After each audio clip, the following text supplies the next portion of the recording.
Hello and welcome to the Afl Riverina Football and Netball Show. I'm your host, Hannah Maguire.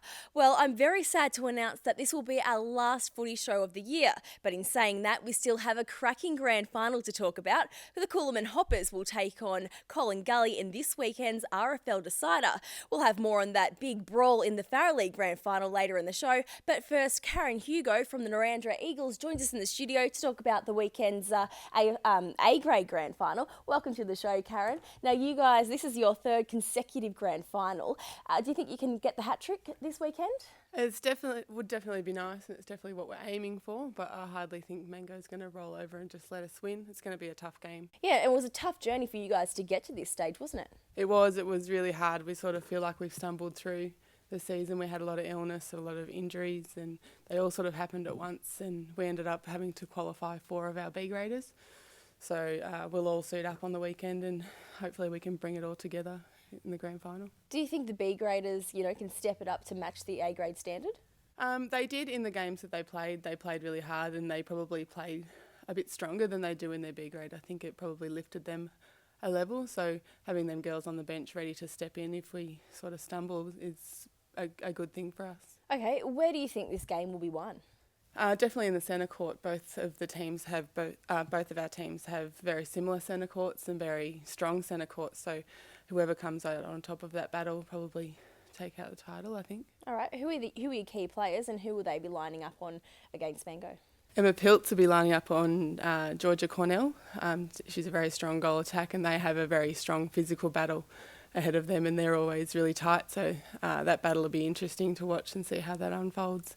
And Kim Rice in the centre with their really strong centre as well is an interesting battle to watch as well. Now, how has Mango's journey been too? They were the minor premiers, weren't they? They were. They finished on top. I think they dropped maybe 2 or 3 games, but they've been really strong through the season. They've got a really strong goalkeeper as well. So, they've probably been a little bit more consistent than we have. We'll just go through a few tips now. In the A reserved final, we've got Turvey Park versus Colin Gully. Who's your thoughts here? Maybe go with Colin Gully. I think they've got a strong... Bettina has dropped down from their A grade, from the Colin Gully A grade, so she'll be strong leadership for them in their centre court as well. Okay, B grade, Leeton versus Turvey. Well, that'll be a tight one. Maybe Leeton? Yep, okay, and C grade, Narrandera and Leeton again. Our girls came through undefeated, I think, or maybe dropped their first one, so I'd have to go with it. Thanks for joining us, Karen. No problem. The Coolum Hoppers will take on the Colin Gully Demons in this weekend's RFL Grand Final. Joining us in the studio now is Tori Maiden, who is an RFL rep coach, Nathan Irvin, who is the Mango coach, and Prime 7 sports reporter Matt Kelly. Welcome to the show, guys. Thanks. Now, we've got a pretty good game to talk about. Who do you think's going to win, first of all? Troy? I'll go. Troy? Coolum for me has been the best side all year, Hannah, but having watched Colin Gully the last couple of weeks, I think they've played themselves into some real good form, but I'm going to put myself out there and tip Coolum to stay as the best side of the year. All right, he's gone the minor premiers. What about you, Nathan? Yeah, look, I agree with Pag. I think Coolman will be in a slightly better position, mainly because they've had the rest. I think Gully's got a few guys that are carrying injuries, and whilst they've hit form at the right time of year, and I think, for us playing against them, they've been the toughest side we've played all year. But I just think they've got a couple of guys carrying injuries that it's going to make it tough for them, and Coolum have had the rest. So, yeah, I think only just, and it could go either way, but I think I'd go with Coolum. All right, Matt, do you agree? Or Yeah, look, I think the Hoppers will be fresh, so that'll definitely help. But having watched the semi 2 weeks ago pretty closely, I think Colin Gully are right up to this to their necks. I mean, they probably should have won that game, I think. Poor kicking hurt him in the last quarter, and they'll go into this thinking they're a red-hot chance of knocking Coolum over for the first time this season. Absolutely. They had a super game at the weekend against Gare Main to get in the grand final. Anyone go and see that game?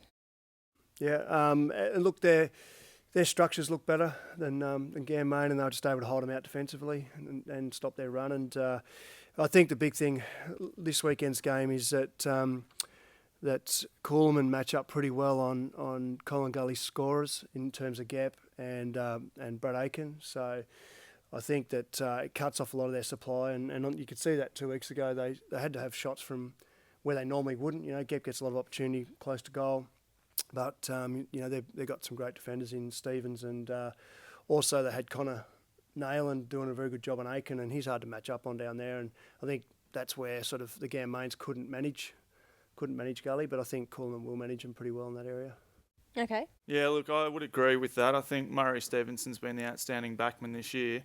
And, I mean, it's obvious he'll go to Gep, and he's one of the few guys that can really handle Gep at not just one-on-one, but on the lead as well. We know Gep's got a bit of pace once he gets out on the lead. So, but I'd back Murray Stevenson in to go one-on-one. It'd probably be one of the matchups of the day, I would have thought. Do you reckon that's where the game's going to be won, like in defence?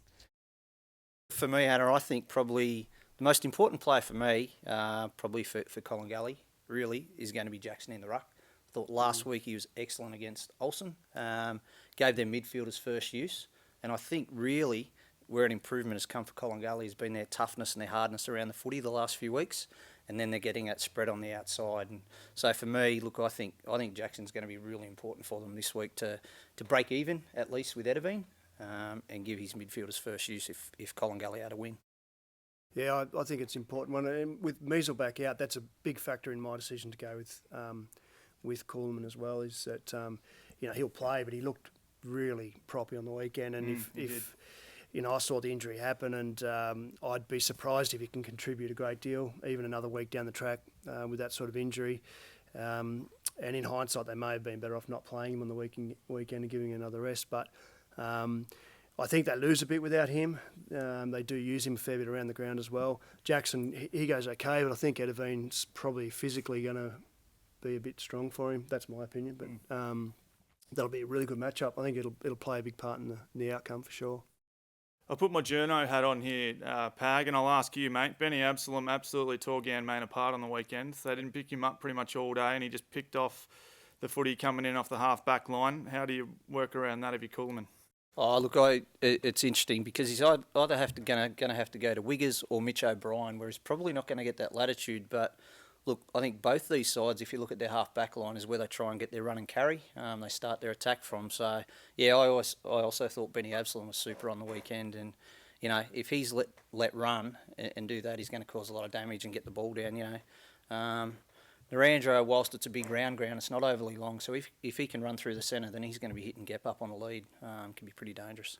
Yeah, well, Sparks played Benny Absalom up forward for a few weeks, and I couldn't figure it out because for us, he's super dangerous off a half-back flank, and you just can't stop him because he's too quick, and his disposal is not deadly accurate, but he kicks it a long way, and he really sets up their attack. So I was surprised that he was playing him there. And I think, did he play him there against Coolman the other day? Did he play him up forward or did he play him down back?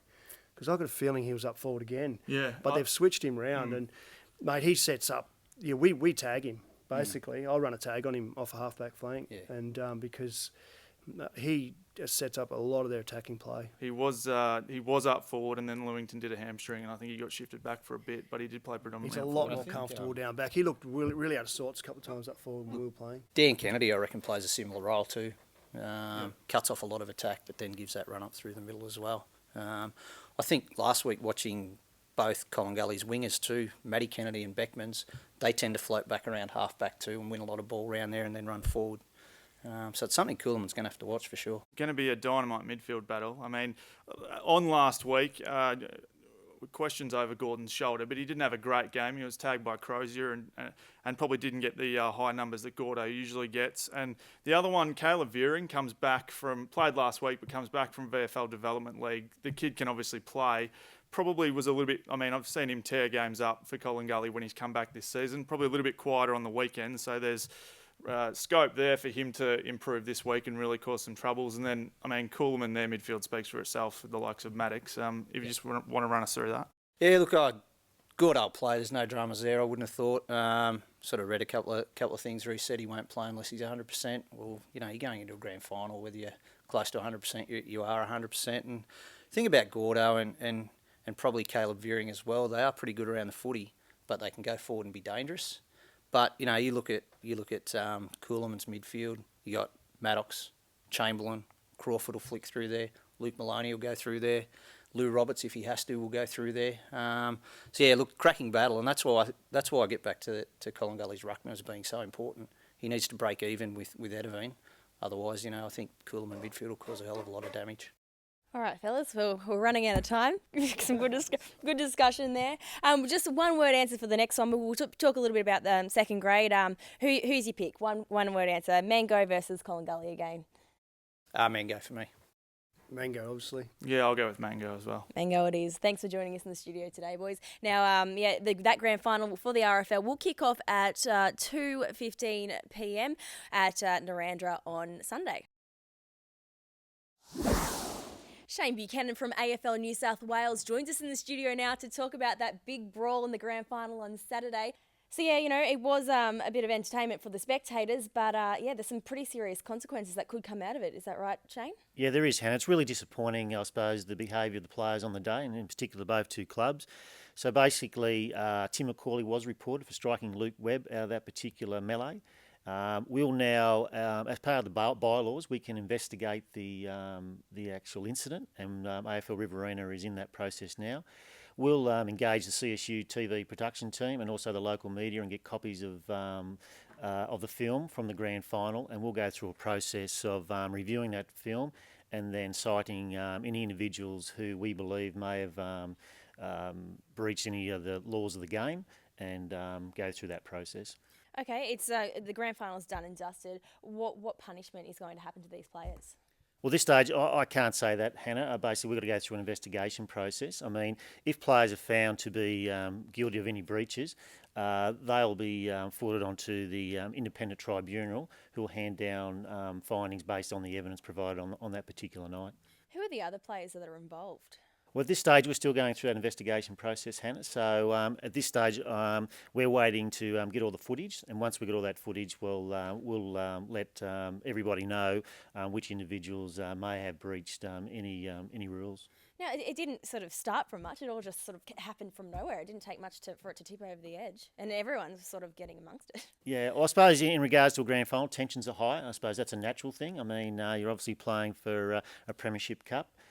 It's like any situation. The players have basically been put into a situation, handled a situation, wrong or right. We'll go through due process, and we'll find out in the end who has done something incorrect on the day.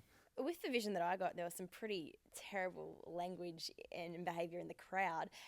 Will anything happen to any spectators, or is that just, part and parcel of a fight? Well, once again, going through the investigation process, we'll look at those type of things. I mean, we were proactive on the weekend and continually notifying the crowd about being aware of AFL Riverina codes of conduct. We had security on the day as well, monitoring the crowd as well, sort of thing. But look, we'll look through the footage, we'll investigate the issue on and off the field, and if anyone has breached rules, we'll take the necessary action. Okay, thanks, Shane.